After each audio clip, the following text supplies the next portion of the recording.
Today we're going to begin a discussion of everybody's favorite topic in chemistry, significant figures.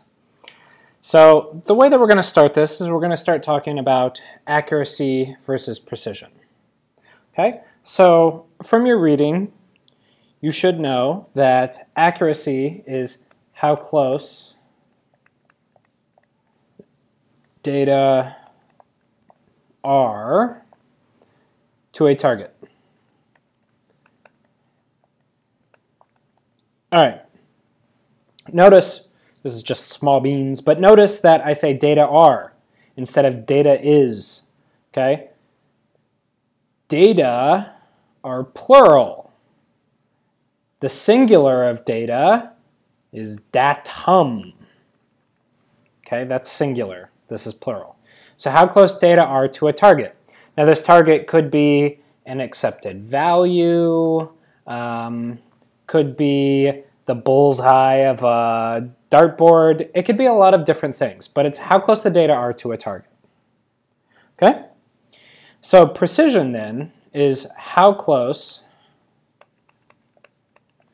data are to each other.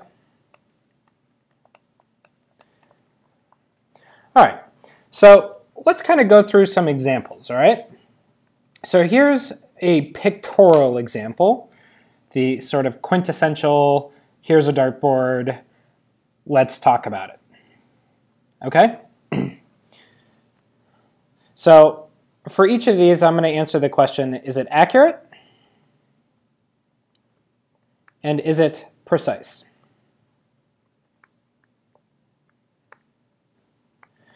All right, so the dartboard, the bullseye of a dartboard would be our accepted value if we're playing darts, right? So this person has thrown 4 darts and they're all very close to the accepted value, the bullseye.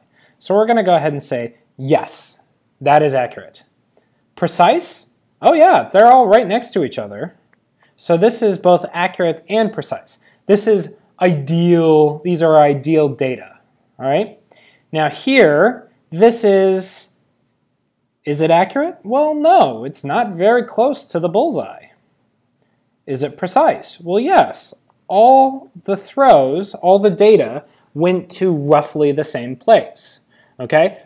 Now, maybe what's happening here, or maybe I should say, this specific case where you have precision but not accuracy, this actually can be very helpful to a scientist because you know that your experiment is reproducible, but it's just not accurate, which means that there's probably some sort of systematic error that you're making along the way.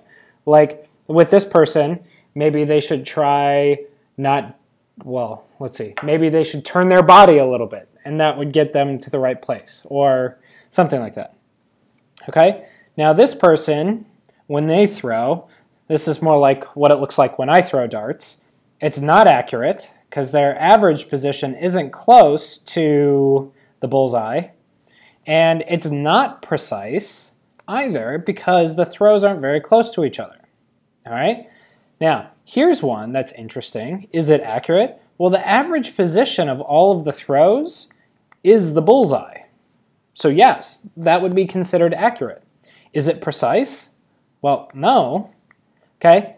Now, this is especially dangerous because sometimes you'll do an experiment and just kind of by random blind luck, you end up getting the appropriate value, okay? Or you get close to the accepted value. But if your precision is bad, like if we gave this person 4 more throws, it's unlikely that they're going to be back perfectly around the bullseye, okay? So this is just kind of stuff to keep in mind.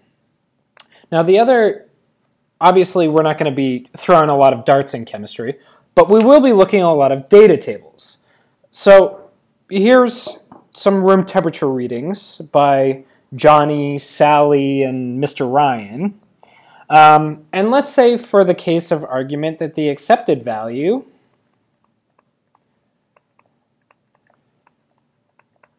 is 19.0 degrees Celsius. Okay.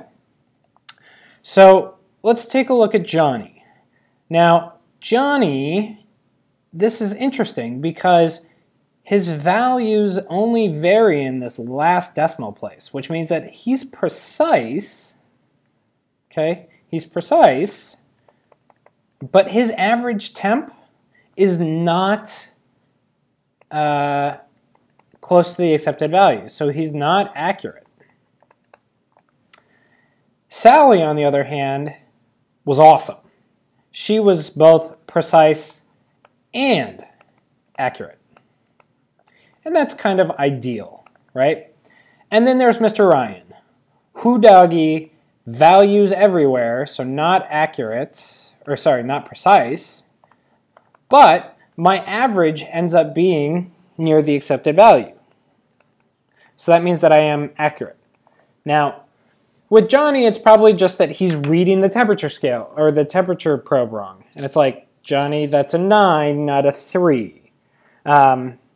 Or you read from the bottom, not from the top, or something like that. You know, it's probably something very simple.